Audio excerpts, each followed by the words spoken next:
Yes, they said this would be the greatest season in NFL history. But did we really think the greatest season would have so much pandemonium? That's what's going on currently in the NFL. We're going to talk about that. And with the pandemonium, brings a familiar foe back into the game, as we like to call it, the New England Patriots. Ladies and gentlemen, they are back. Are they the most dangerous team currently in the AFC? And we're going to talk about a team that, well, at one point we were figuring out maybe this could be the next dynasty. Well, is it time for the all-in rebuild up in Seattle? And, of course, our weekly top 10 rankings next. Keys to the City. Yeah. Keys to the city, baby.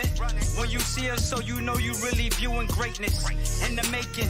Double up on facts we stating. Podcasting, cruise control, city, state, the nation. So what you saying, what we saying, prime information. Facts, keys to the city, we unlocking the statements.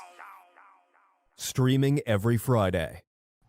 And ladies and gentlemen, we are back. Clovercrest Media presents Keys to the City. We're streaming on all social media platforms at Keys to the City. So comment, like, subscribe, or share. Or you can check out the Joseph Aguirre at Podcaster Joe at Twitter, or Clovercrest Media, where there are many more podcasts. I know that we are big sports guys, but there is also murder mysteries. I know everybody loves those murder mysteries nowadays. They are very popular. They're like hotcakes. They're selling like hotcakes. Everybody likes murder mysteries. Plus, you got the sports team at Clovercrest Media. So go check us out at clovercrestmedia.com.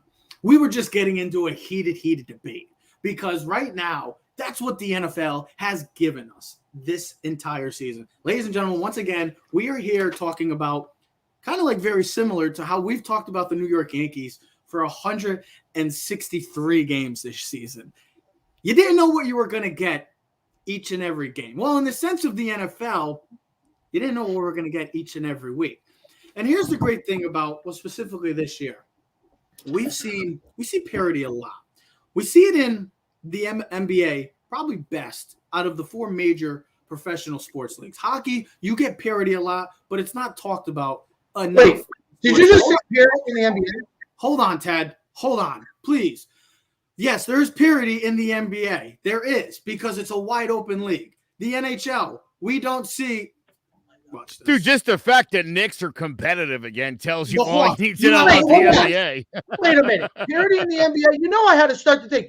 Don't make a dumb statement like that, okay? Because I'm going to be Bruce Arians for right now. Don't make a dumb statement, parity in the NBA. The NBA has been the same four teams in the championship for the past 8 years, maybe 10. What do you mean parity? Anyways, thank you for once again being the – never mind. Don't worry about it. I won't say Jackass? Yeah, you are the typical, you're the typical jackass, because that's what you are. Just let the man get to his point, but no, Ted has to steal the spotlight because it's Ted's world. And guess what? Everybody lives in it except this guy, because I am the man right now. Yeah, so you listen up.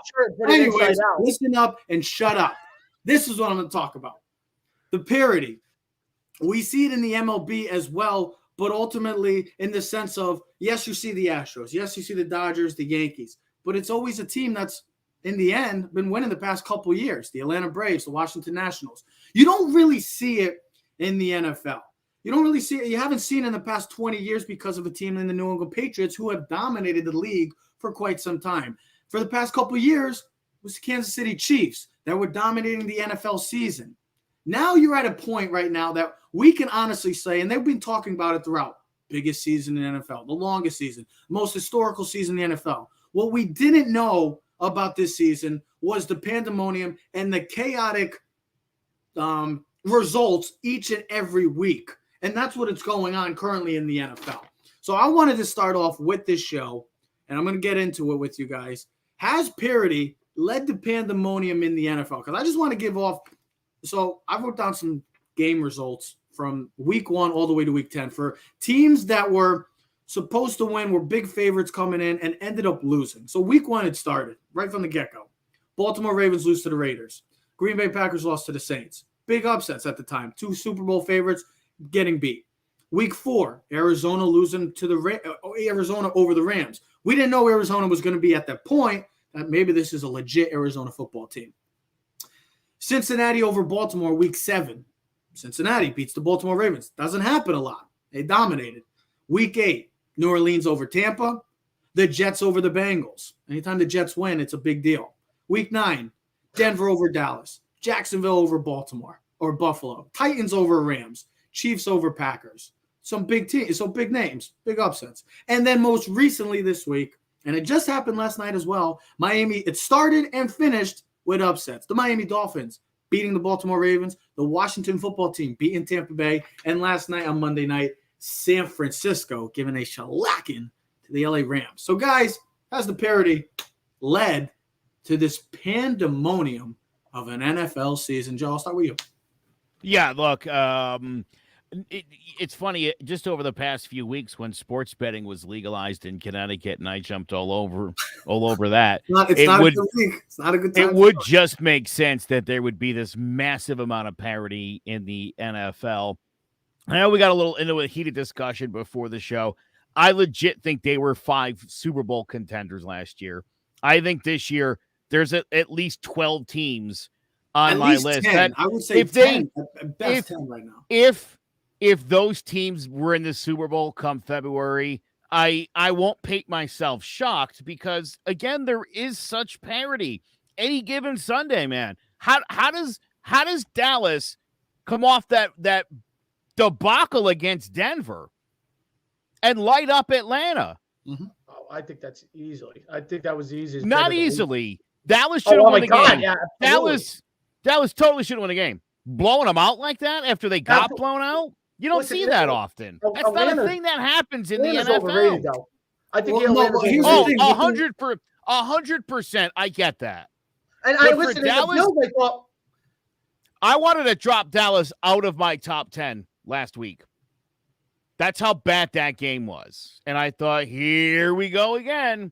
For them to respond the way that they did against a team they definitely should have beaten, but to pound the crap out of them like they did, very impressed. I thought the 49ers were on life support.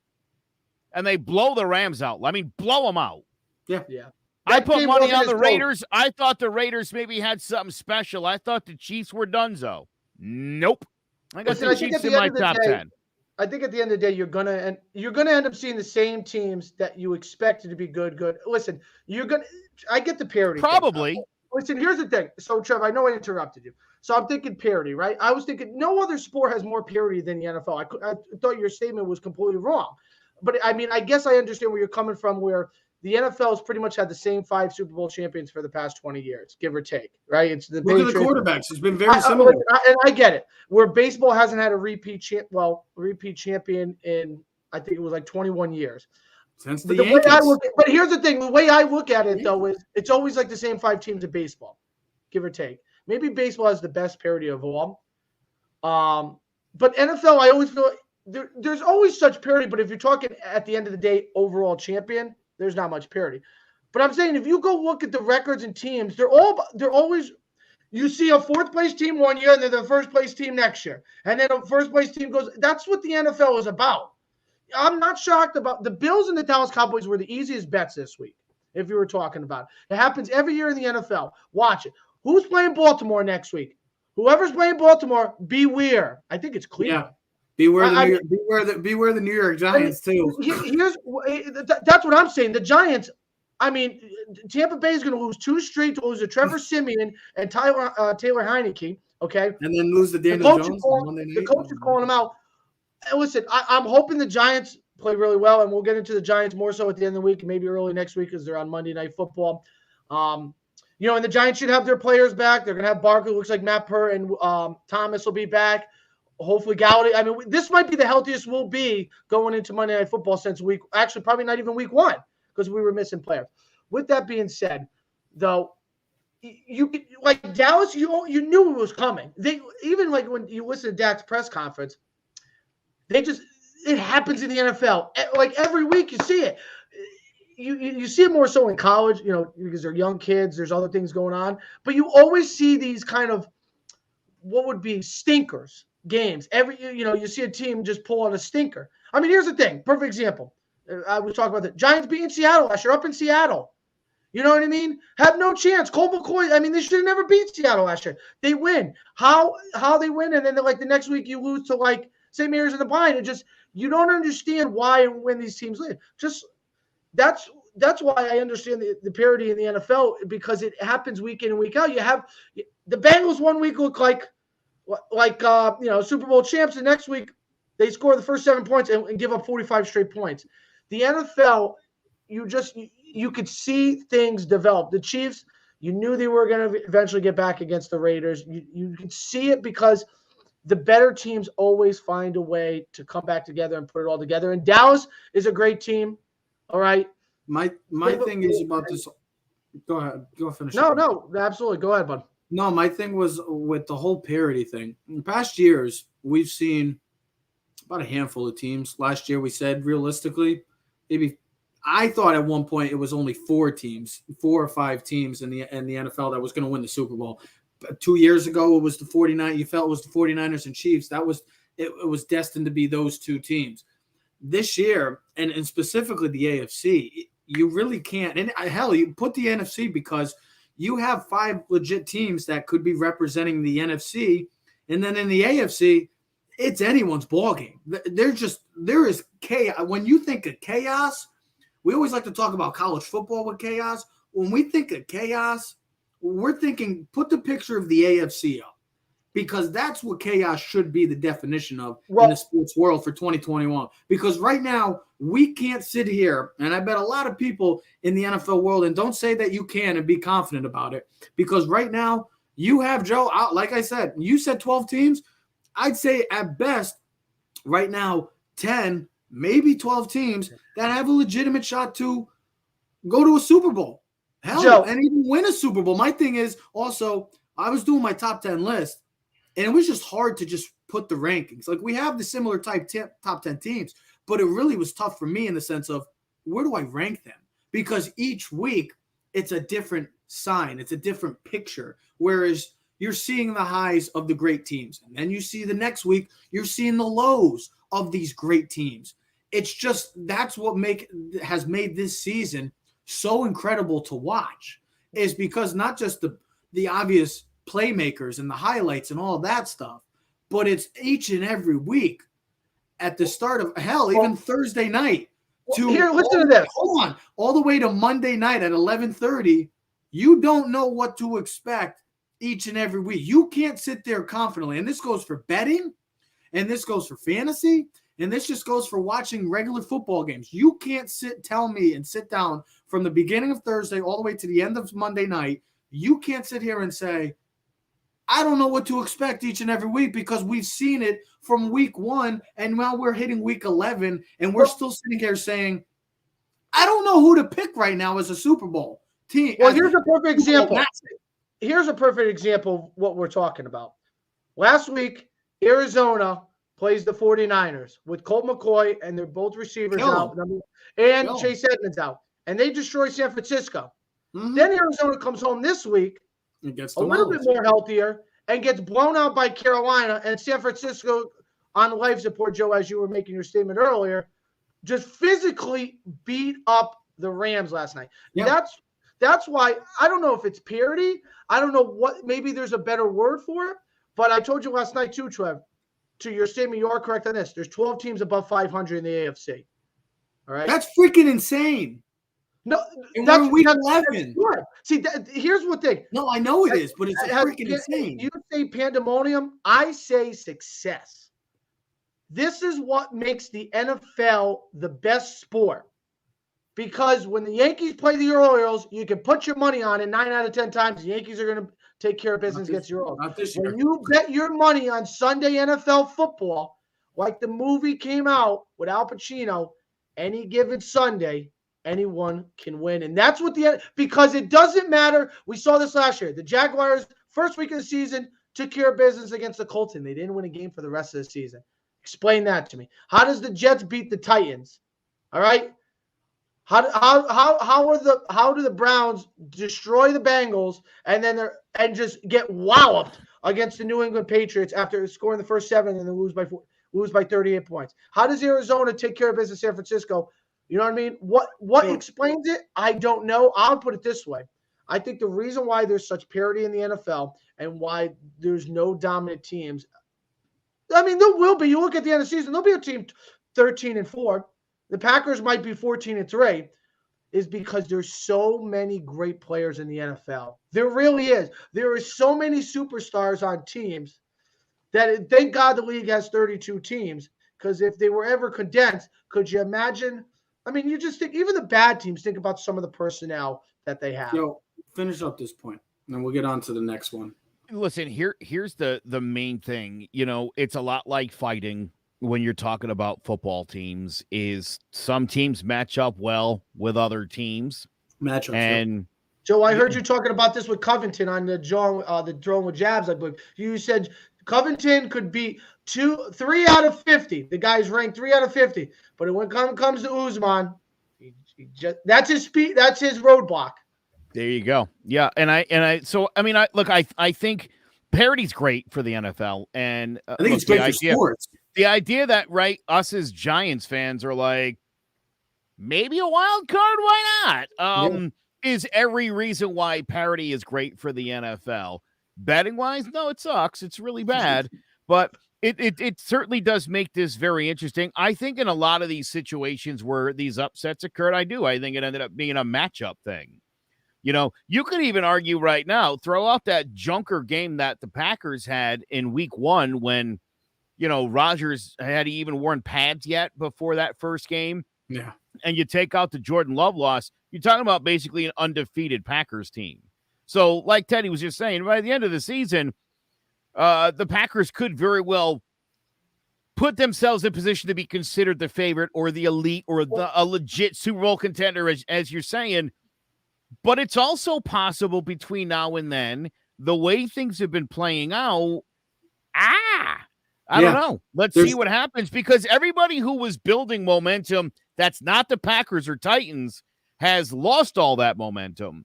Yeah. And I think more importantly, look, it's not the loss you have against the Jets. It's what did you do the week that you came back? And the Titans won that game. And the Cowboys won their comeback game this week. And so to see teams get right, you feel good. To see the Rams and to see the way the Bucs have played their last 2 games, yeah. You could say based on talent, they're definitely Super Bowl contenders. But if talent was what we measure teams in, the Giants are a really talented football team that can't win games or keep guys on the field. So you have to play the games. You have to win the games. So to me, that still remains to be seen. I mean, right now, the hottest team, in my opinion, and the team I would be most concerned about right now is the New England Patriots, honestly. I'll tell you this, though, and Joe, you brought up the Patriots, and I would make this one other statement. 2 things. One, how do teams finish with games with 7 points or less? That defines a lot of the season. If you look at the Patriots, they missed a field goal in week 1 against Miami, add another field goal, and the long field goal, and I think the missed decision by Belichick against the Buccaneers with the field goal late and not trying to go for it on 4th down with Mac Jones. I think if they're playing now, maybe they put the ball in Mac Jones' hands, he gets the first down. They win that game, add 2 more wins to the Patriots. But I'd say the same thing with this, and Trev, I know you're going to go to the Patriot thing, is the Minnesota Vikings, okay? They took care of business against the Chargers this week. They had debacles on the field goals early in the season. Arizona, they should have beat Arizona. I believe there was another game. But don't be surprised this week. I believe Minnesota's home if they take care of business and shock and beat the Green Bay Packers. So the Vikings should have beaten Baltimore the week before, by the way. If anybody that watched that overtime, Lamar Jackson handed them the game, and then and that's the difference between out of it right back to them. So there you go. All I wanted to finish up this whole point is that right now, currently going into week 11, there's not an odds-on favorite to win a Super Bowl. That's all I'm going to get.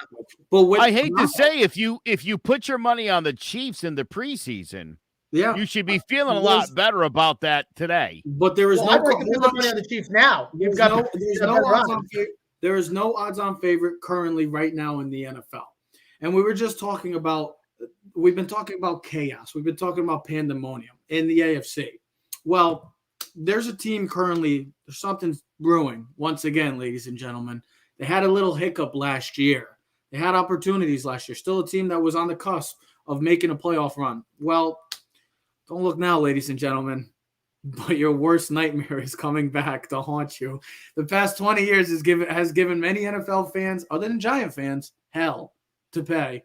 And now we are looking at possibly the rebirth of the New England Patriots 2.0 new era currently going on. We've been talking about the AFC, and maybe that question, the parity, was more could be more towards the AFC, because right now you have 12 teams that are playoff caliber teams vying for a playoff fight. 7 teams get in. That means 5 teams are going to be left out of this crazy, crazy AFC picture and not make it. One of the teams that is getting extremely hot right now, and I posted a poll yesterday, is this the most dangerous team in the AFC? Well, the results were 14-11 in favor of too early to tell. And I understand where people are coming from, because we're going to get into it. And yes, that is the New England Patriots. They're on a 4-game win streak. But I wanted to give some stats. Currently, I know Ted has some stats for it too. Yeah, you probably need to copy them right from me that I gave. I was looking. I had to use my calculator last night. I don't use a lot of calculators. Listen, you can thank you for the question too, because I came up with the question. I said, here's topic, and you wrote a heart on it. Real quick, what a treat. What a special episode. The Keys brothers doing math. I love it. Take it away. We're very Statistics 101 with Teddy and Trev. Bring it. Hold on. Shut up, Ted. Shush. Hold on. I can't wait to be a Thursday so I can punch you right in the head. Please, bro. I'm gonna hit you so hard that never. You're gonna go back on that plane. I was gonna say something, but I don't want to put you on the spot in front of all the followers right now. Well, that you wrestled me one time when I was drunk and I was gonna yeah, so was I, and I beat you. Here's the thing. I'm gonna hit you so hard that little gray spot in your hair is gonna go flying away. You're gonna finally have all dark hair. Listen, I'm gonna hit you so here, I'm gonna knock your hair off your face and you're gonna look like me. I don't want to look like that. I look good with this spirit. Anyways, the New England Patriots are as handsome or as hot as the Keys brothers. And I should say, this trio, So the past 4 games, they're averaging just over 37.5 points. Defensively, they're giving up an amazing 12.5. But here's the thing. Their past 4 games, the teams they've played, combined record, 16-21. Not great, but they have won games against teams in the AFC and the NFC that are also fighting for playoff contention. The Panthers, the Chargers, and most recently, the Browns. Next 4 games, I understand why people said too early to tell. Combined record, 29-18. They play Atlanta at Atlanta this week. Atlanta coming off an embarrassing loss last week, a blowout defeat to the Cowboys. We'll see how they respond. Big game. I'd say this is an important game for both teams. BT Dubs, Mac Jones, very comfortable at the Georgia Dome. That's true. There's a lot of great history as an SEC great. Then they play the number 1 team currently in the AFC, the Tennessee Titans. The Titans come to Foxborough. Then you play the Bills in Buffalo, and you play at the Colts, another tough team, and you play again the Buffalo Bills. So we're talking about the team currently as probably the most dangerous team and the hottest team in the AFC. But are they the most dangerous team currently in the AFC with the schedule that they are about to go through, the make or break for the New England Patriots? Let me just do this quick. Let me just do this quick, because then I know Joe will sum it all up for me at the end. So first of all, I got to speak about Mac Jones. Okay. First of all, here we go, the Mac attack. Well, absolutely, the transformation. Here's what we're talking about. You're going to look at his stats, and you're going to say they don't pop out you. They're nothing exciting, but they are exactly what the New England Patriots are. They're exactly what they need for him and the Patriots to be successful. Here you go. 19-23 for 3 touchdowns, no picks. Pretty efficient, right? You would say 4 picks. I'm right. Now, you said something, Trev. They've won 4 in a row, 5 out of the last 6. They probably could have beat the Cowboys too, so it could be 6 out of 6. Their average score in the past 4 games, 38-13.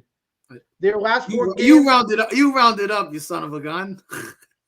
Their last 4 games, the total score, there's a 100-point differential. 150. Yep. And now here's the most important stat. And we talk about this a lot when we talk about Giants and Daniel Jones and teams being successful.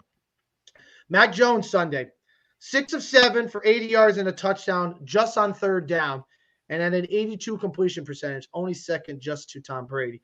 But we talk about this with football. We talk about this on our podcast and about teams doing well. How do you do, and I say this all the time, how do you do well on third down? How do you do well in the red zone? They scored 5 touchdowns in the red zone. Success. The most important things. How do you do under 2 minutes? How do you do on third down? And how do you do in the red zone? They did everything. They had 1 punt on Sunday. Oh, and how do you? And they're successful. And here's why I say they're the most dangerous team, because they don't have any stallions in the barn. They're just players that do everything right. They are a complete team. They have a defense that right now you can't run on. You can't throw on. They gave up their best cornerback. Goodbye. Doesn't matter. They still have one of the best secondaries in football.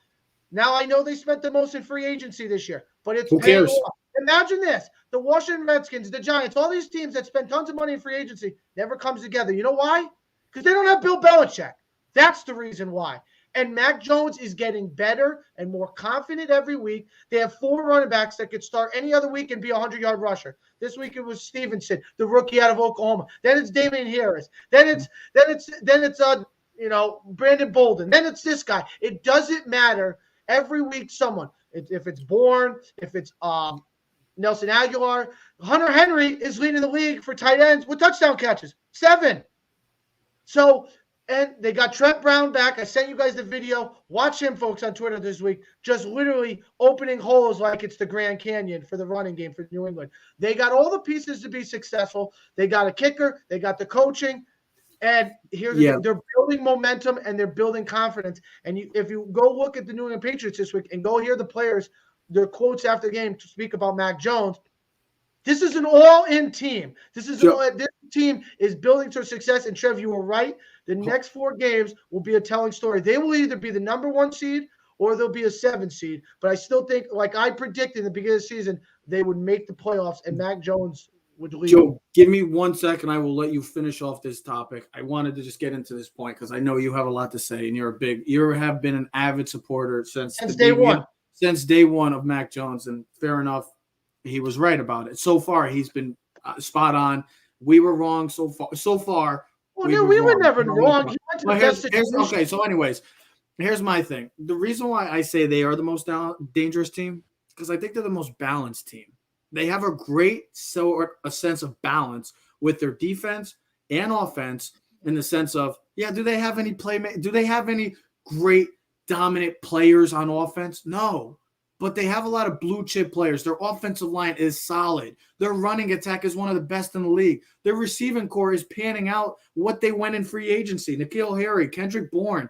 I know I'm missing a bunch of guys, but this team, Hunter Henry's have been a huge signing for them. It's his best friend. I always said a man's best friend is a dog. No, a quarterback's best friend is a tight end. And Hunter Henry has been a huge bright spot for this team. And their defense, they get after the quarterback. They don't give up a lot of points. I know that their opponents haven't been great recently, but still they are dominating. They are taking care of business, turning over the ball. And they have the greatest X factor in all of the NFL. They have Bill Belichick.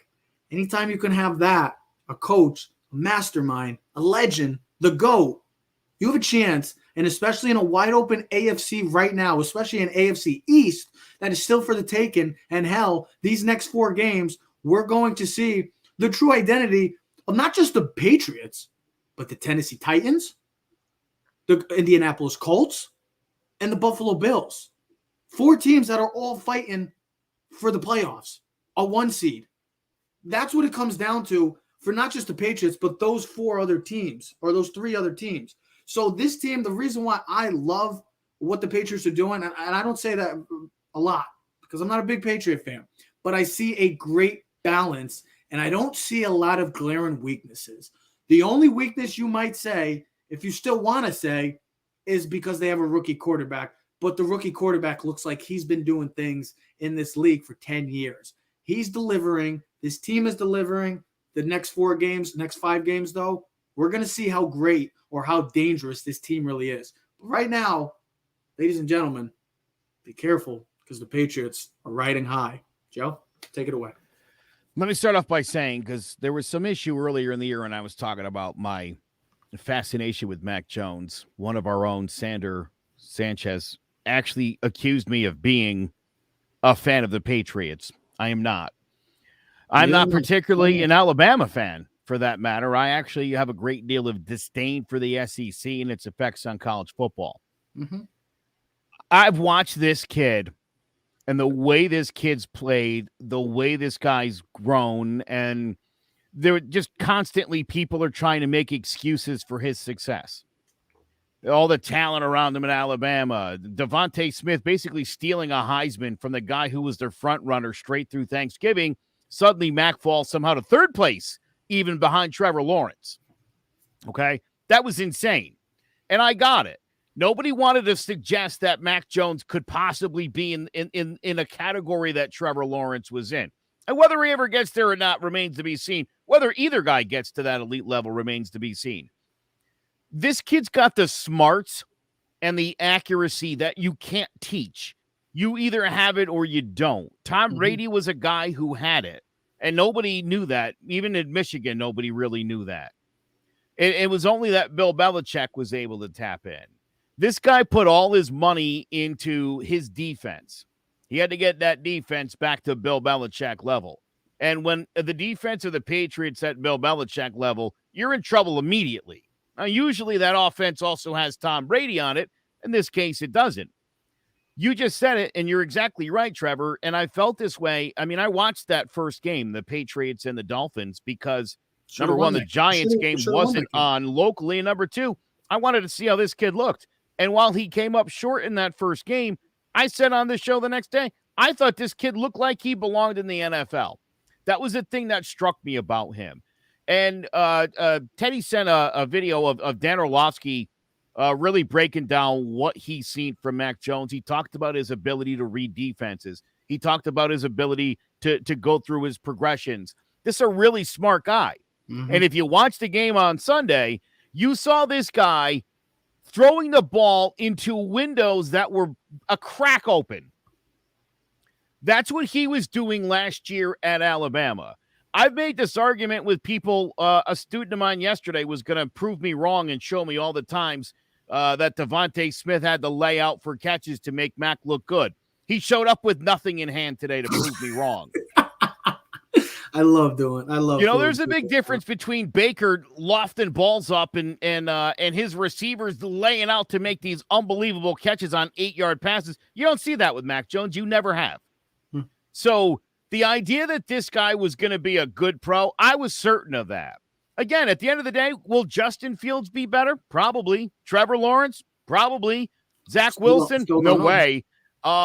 Trey Lance? Who knows? Maybe. We'll see how that plays out. This guy was the most ready guy for the NFL, whether anybody wanted to admit that or not. And I'm glad all the talking heads now are on board.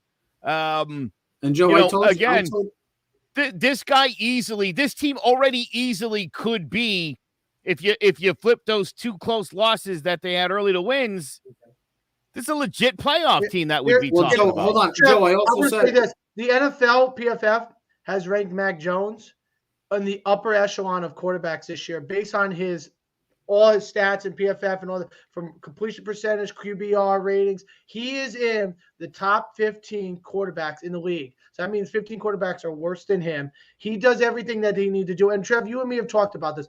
Part of his success, which I truly believe, is where you go. That's a lot of things. I was going to say. I was going to make. I would say this. I believe if Justin Fields was playing for New England, he would be more successful too now. And if Mac Jones were for the Bears, he'd probably be getting killed because he wouldn't be able to escape from that bad offensive line. And who was it? Jared Jones wrote, how the league let Mac Jones just fall to 15 to New England without trading up is beyond me. What were they thinking? Because I did write this, Trev. I don't know if you saw on Twitter last night. Listen, I get it. Justin Fields' talent jumps off the TV screen. Trevor Lawrence's arm strength, when you see him, his size, the stature of him, everything he does jumps off the thing. Mac Jones looks like a poor white guy like Tom Brady did coming in the league. But you know what? You can't evaluate the smarts. He was the smartest quarterback coming into this draft. And you can't evaluate how fast a guy is going to pick up an offense. And then, because it's one thing, Joe, you could teach me how to do something, right? How to work the radio board. I mean, you try to show Trev how to work the radio board at school. He still doesn't know how to do it. Because I'm a talent. You need to have talent. You got to have people like you in the background. You idiot. You're not understanding what I'm saying. You have talent. You just couldn't take what Joe taught you and placed it on the field and took what you learned. And I was able to take that. What Bill Belichick and Josh McDaniels have done from day one, it's like Billy Madison. They started him in first grade. Everything was within 3 to 5 yards. You remember this? Remember this? All the throws we were talking, Colin Cowherd was talking, every throw was under like 4 or 5 yards. It was like the first 4 weeks. He didn't have a throw farther than 15 yards. You build confidence. You evaluate. You let him understand, okay, take the shot. And now we're in week 10. Now he's getting bigger throws down the field, 10, 15. Watch by the end of the season, his throws will be more and more tougher and down the field more so. That this is what you get. He has progressed, and that's all you can ask for as a quarterback. If you go back and look at Brady's, and I know he's got his ESPN thing tonight coming out, go look at the beginning of his career. And I'm not comparing anyone to Brady because we get into these comparisons, and they're stupid. Let's just let them be who they got to be. But if you watch Tom Brady's earlier career and a lot of success, they start slow. You know what I mean? Short throws, easy throws, screens, and then you build up until they get enough confidence where they're able to take the test and pass it. And that's what Mac Jones is doing right now. He's passing the test. Let me finish up with this, and we'll get into our next point. 2 things, 2 quick points. This New England Patriot team as a whole is improving each and every week. Now, I know their schedule so far has been up and down. We're going to, like I keep saying, we're going to see how great this team or how dangerous this team really is in the next 5 weeks. But they are improving each and every week on all phases of the football field. And my last thing, and I said this before the show where you were making your dinner to Joe, there's 250 picks in the NFL draft. You couldn't have asked for a more perfect fit for a player to go to one team.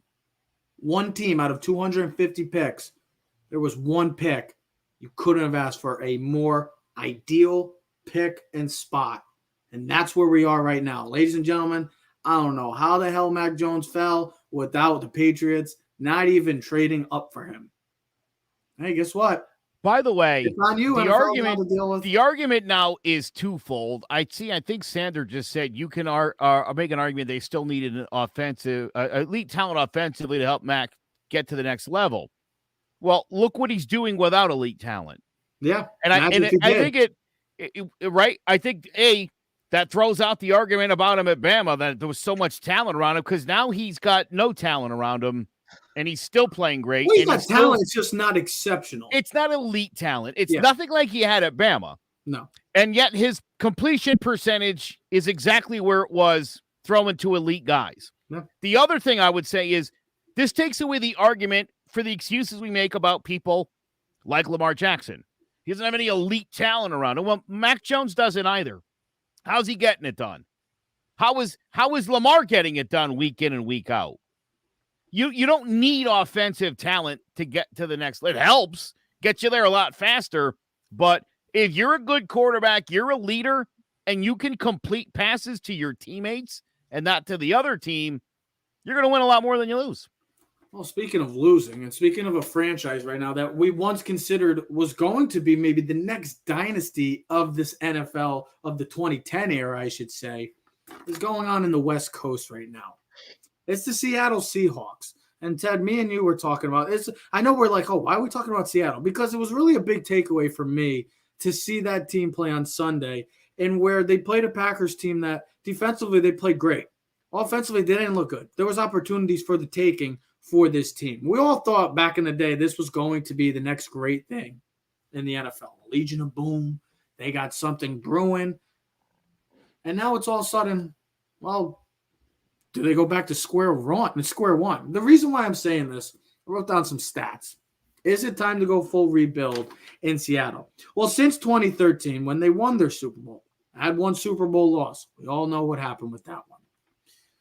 One missed postseason, 3 divisional eliminations, 2 wild card eliminations. So they haven't even been to a conference title game since their Super Bowl loss to the New England Patriots.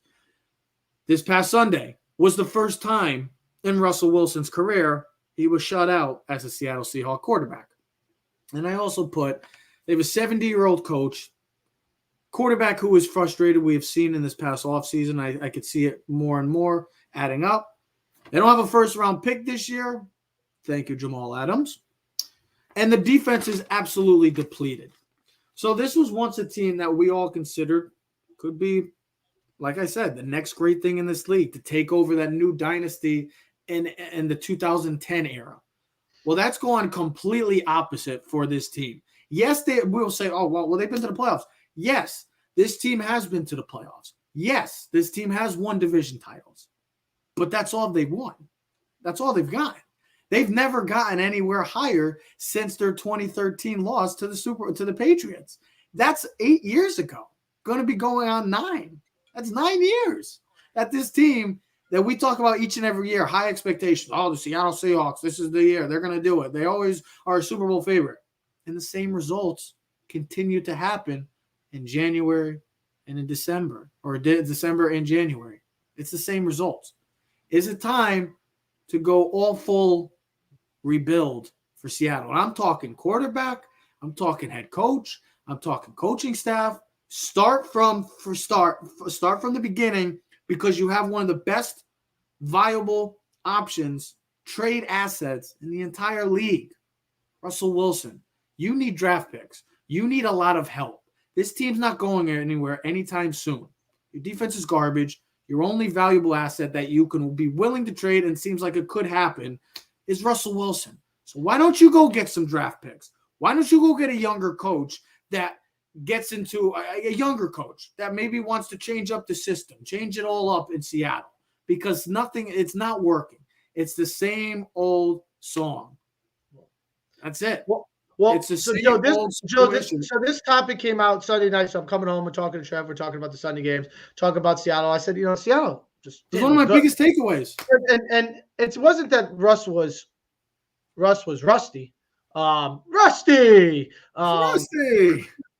That's a Seinfeld thing. Go look it up. Seinfeld thing. You got to say it. But that's probably a perfect example of what the Seattle Seahawks right now are. Rusty, the smell, stink. So I was telling Trev, and then I listened to some other stuff. So you got a 70-year-old coach, right? You got a 70-year-old coach who, likes to let his players be themselves. The only problem with that is when you let players be who they got to be, you get an undisciplined team sometimes. And that's part of the misfortune of the Seattle, the good and bad. That's why they've had some of the issues they've had. And I don't want to make a cruel statement, but, sometimes when you let, the prisoner or the people run the kids can't run the house. The parents got to run the house. That's why you have adults. All right. They let guys, and that's why you have an issue like DK Metcalf, who can't control himself on a Sunday Night Football and then try to come back on the field after he got kicked out of the game. It's called undiscipline. It's called stupidity. This team, you got a 7-year-old coach. He's a defensive-minded coach, right? They're 31st in the NFL in defense, total defense. So they're not good. And they haven't been good in a while. Their offensive line, I remember Trev and me when we first started Kansas City 4 years ago, Trev, it was in a poll. We said, who has the worst offensive line, the Giants or the Seattle Seahawks? I still think it's up for debate to this day. Well, absolutely. Neither team has corrected it. Here's the thing. If Russ isn't cooking, they have nothing. Okay? They have missed constantly in the draft year after year. A couple years ago, they moved up to get Rashad Penny. Didn't need a running back. Hasn't panned out. Wasn't good. Hasn't played. Just another wasted pick. They've had, because of their draft picks being so poor the past 5 years, they have had to overcompensate and trade draft picks to get free agents. Listen, I know we talked about the Jamal Adams move. Great run stopper. Can't guard the pass. Can't defend the pass. This league is about defending the pass. Sorry. Just got his first pick of the season. Don't need another linebacker. Need cornerbacks. Need safeties. Guys that can defend the pass. This is a passing league. He's a liability in the passing game. They have no offensive line. They have no running game. I get it. Maybe they have one of the best two combos in Tyler Lockett and DK Metcalf. But if Russ isn't scrambling around making plays in the backyard, they got nothing. This team is really poor. Now, let's see how they finish down the road. But if they fall down to a stretch where they don't win more than 4 or 5 games this year, here's an option that the Seattle Seahawks should really think about. There's a team in the NFL draft right now that's going to have 3 first-round picks, and they're all in the top 15 in the NFL draft. Yeah, they're in our division. I know that.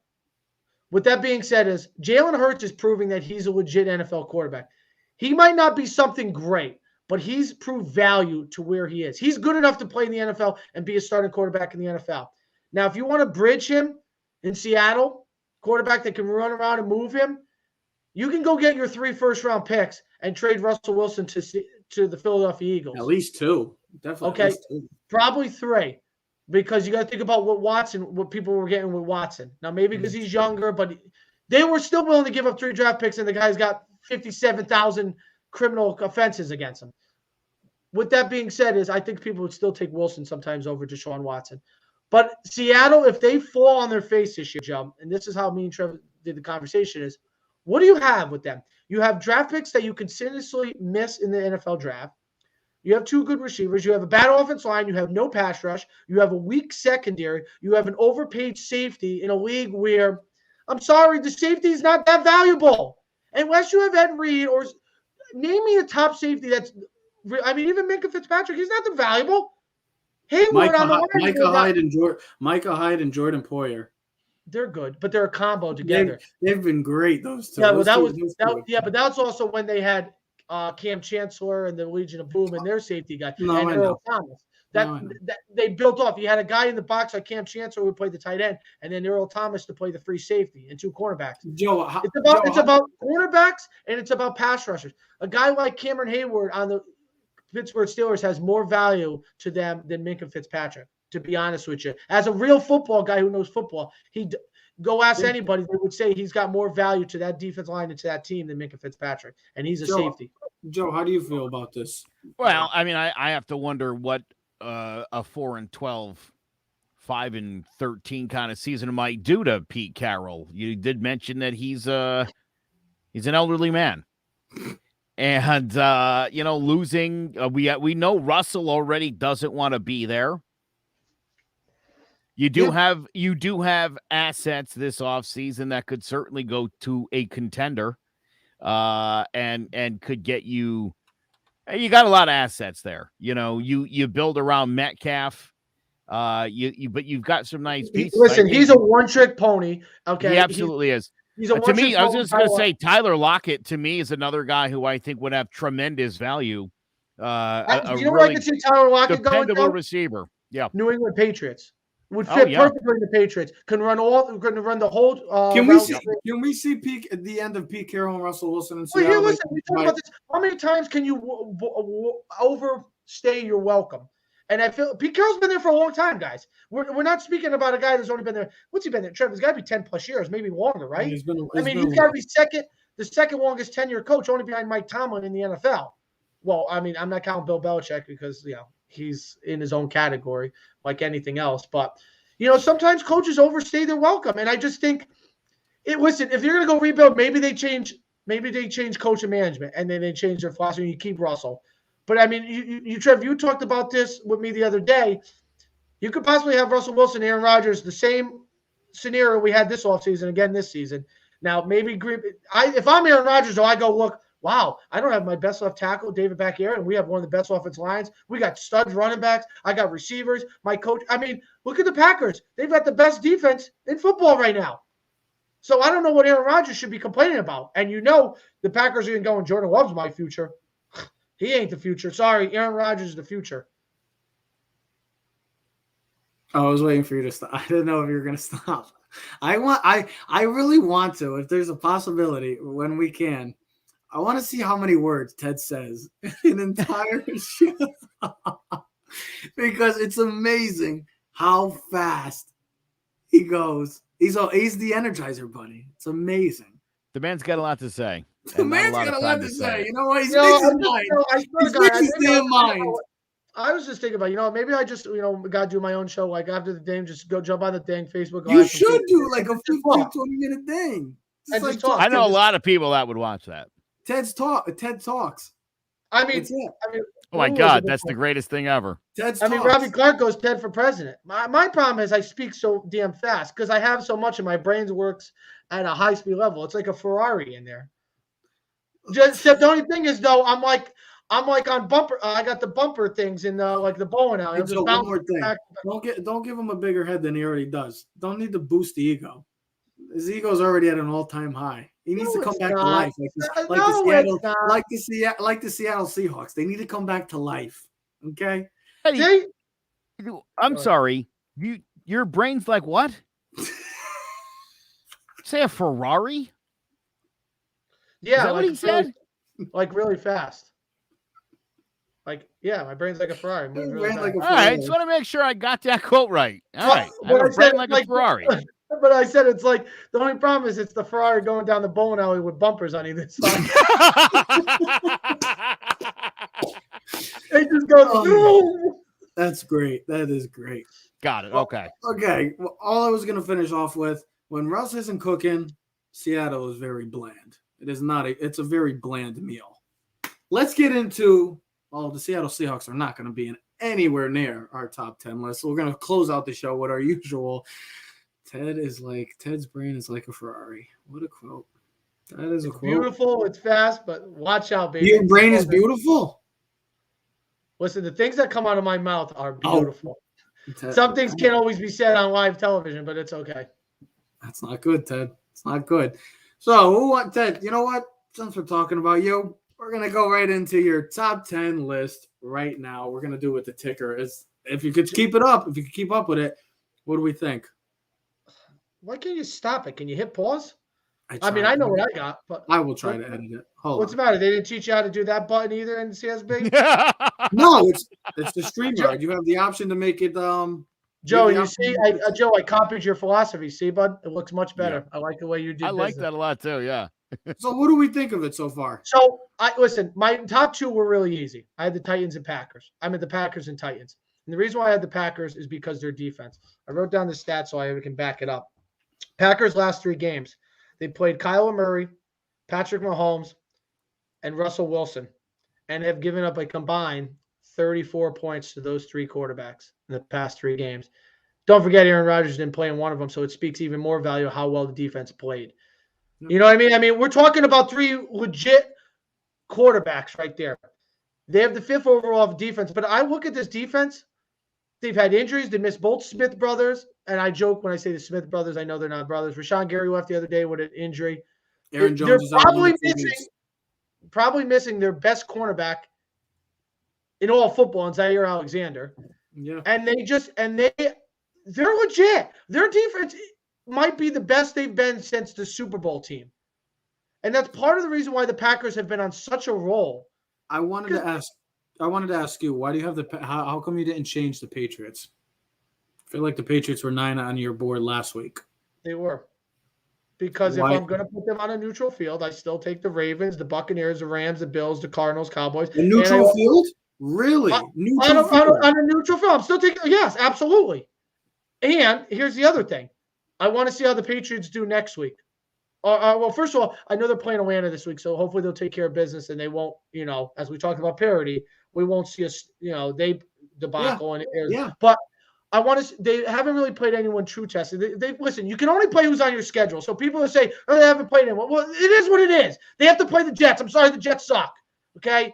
I'm sorry, the Miami Dolphins. They play them later, but I'm sorry that's who they have to play in the AFC. Well, they beat Carolina, who's in the playoff race. They beat the Chargers, who in the playoff. Listen, they were down to the Texans. I get it. They were down to the Texans by 16 points. They came back and won. But a true character of their team, they came back and won and didn't lose to a team that they should have never lost to.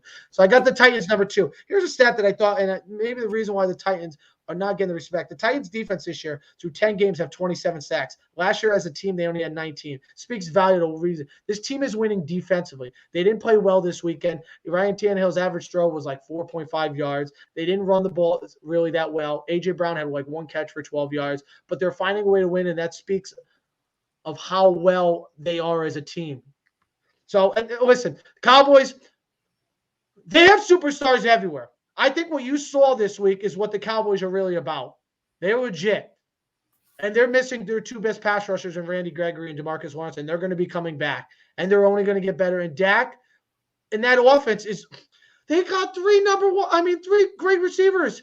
They got a tight end. They got 2 running backs. Tony Pollard, it could be a starter. I mean, they have the best, I think, maybe 1-2 combo and running backs. Why do you have the?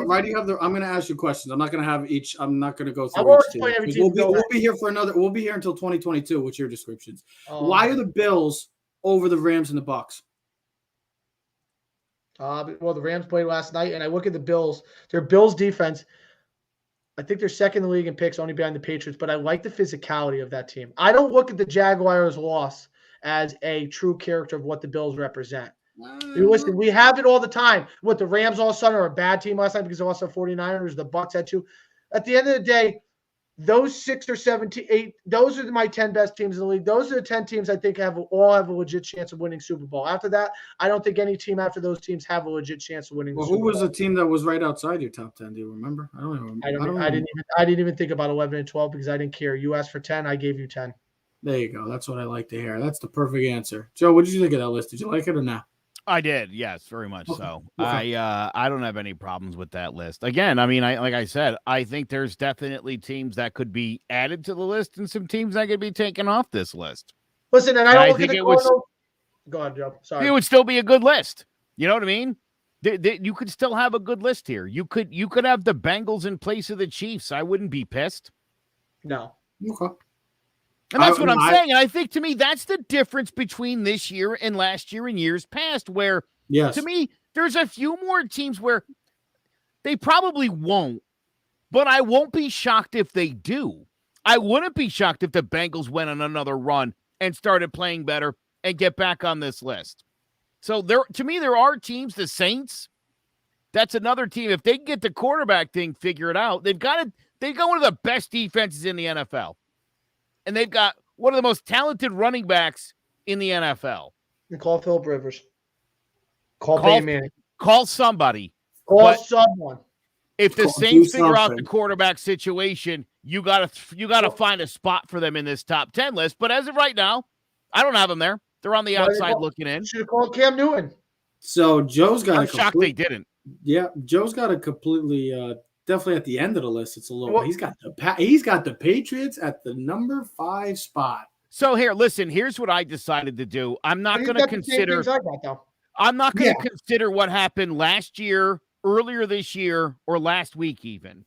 This is a week-to-week NFL we're in right now, and as currently constructed, all things equal, the Tennessee Titans to me are the number 1 team in the league. To overcome losing Derrick Henry and not skipping a beat, I'm impressed so far. I got him at the top of the list. We talked about the Packers and I think the Cowboys, for that matter.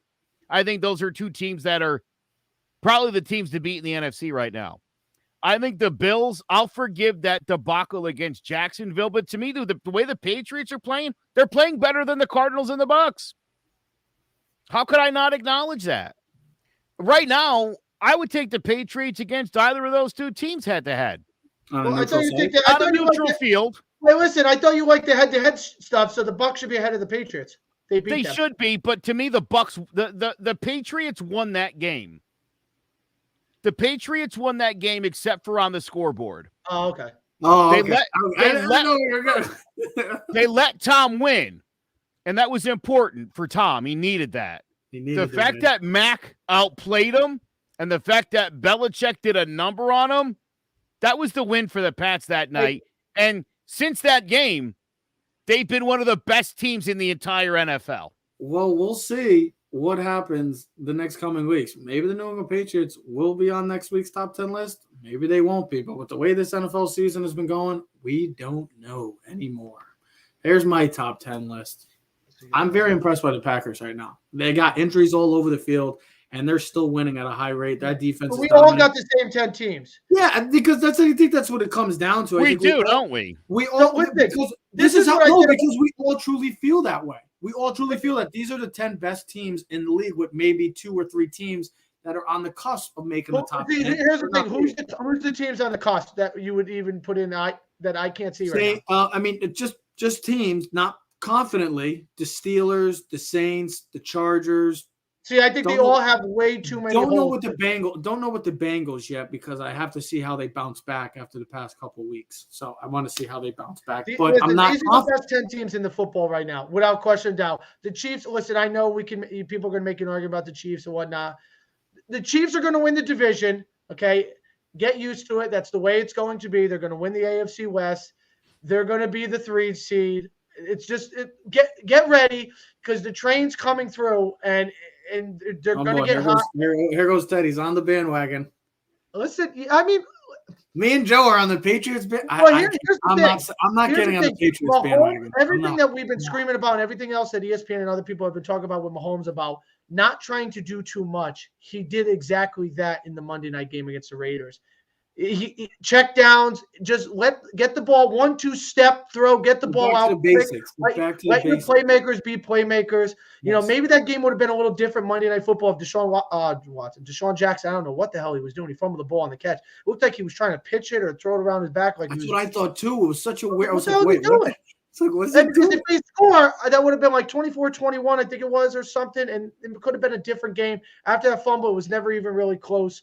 So I got the Patriots at 7. The Cowboys might be the most dangerous team though in the NFL, to be honest with you, and that's what's scary about being a Giant fan. Here's my thing: when the Cowboys play the Packers and Rodgers, I just know that Rodgers has their number, and I'm not really worried about when Rodgers goes against the Cowboys because he just finds a way to break the Dallas Cowboys' hearts and make me have a smile at the end of the game. So Covington versus Usman. Covington, him and Uzma have a good. I like that matchup a lot. I would love to see it again, even though they won both. Even though Uzma won both, but those are two great fights. If they fought 10 more times, it would be Uzman 10, Covington 0.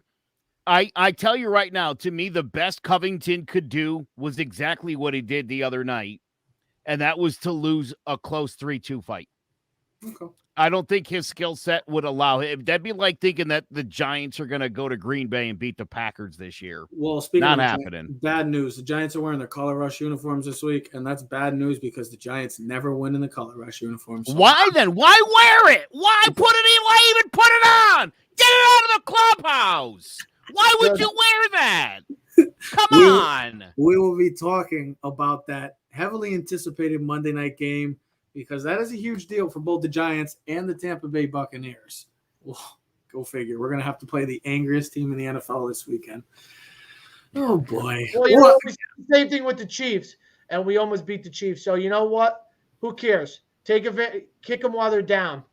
Well, you saw our top 10 list. That's going to change each and every week because the NFL has given those results each and every week. It's been an entertaining NFL season, to say the least, so far through the first 11 weeks. So is college football. I said it. We will be getting into college football soon. I promise you that. We will be getting into college football. It is coming down to the last couple weekends, so you know that there's a lot going on in that top 4. Huge game this week in the Big Ten. Ohio State, Michigan State. Can't wait to see it. If you want to watch college football, go check out All 4 Downs. If you want to talk about boxing, if you're enjoying boxing, MMA, go check out Throwing Jabs as well. Or you could check out Joan About the G-Men, who gives it down, who gives the breakdown, talks a lot more Giants than we do. But it's fair enough. It's called Joan About the G-Men. It's in the title. Laugh. Last week on All 4 Downs, I predicted Baylor would upset Oklahoma. But who did I put my money on? You put Oklahoma. No, sir. I took the money line on Purdue over Ohio State. Ooh. Idiot. I'm an idiot. I know. Don't tell me. I know. I predicted the upset, and then I threw my money on one that didn't even come. What's worse? You making that decision? Hold on. Let me ask you before we get. What's worse? You making that decision, or you getting demolished by 60 points in fantasy? What's worse? How about I traded Jamar Chase in week 2? No, you got beat by 60 freaking points. For Tony Pollard. Yeah, it's been bad. The co-host of this show, the Ted Keys, demolished. Bro, how often does your kicker go scoreless in fantasy? My tight end gave me 0 points, and my tight end also had 0 points, and I had a receiver with 0 points, and they all played. Nobody got knocked out in the first quarter. They all played 4 quarters for no points. I was literally picking up players before my youth. Joe, it's just this one thing. It's the parity in the NFL. You don't know who's going to get the ball each and every week. You know who's going to win in fantasy? Screw the parody. All right. I'm like the Tennessee Titans right now, 6 in a row. I'm coming for the crown. Yeah, but guess what? They'll ultimately falter. I don't trust the Titans. No, Derrick Henry's going to come back. I'm telling you, he's going to be back in January. They're going to get the first round bye. He'll be perfect. He'll be back. If he comes back, book him in the Super Bowl. Book him. I'd like to see Titans in the Super Bowl. Why not? Patriots versus the Buccaneers in Los Angeles. Titans versus Rams in LA rematch from 1999. No. Give it to me. Give it to me. Brady versus Belichick in the Super Bowl. I want something totally new, bro. I want something so out of the ordinary. I want Rams and Titans. Aaron Rodgers finally plays Patrick Mahomes in the Super Bowl. We never get to see them play. Yeah.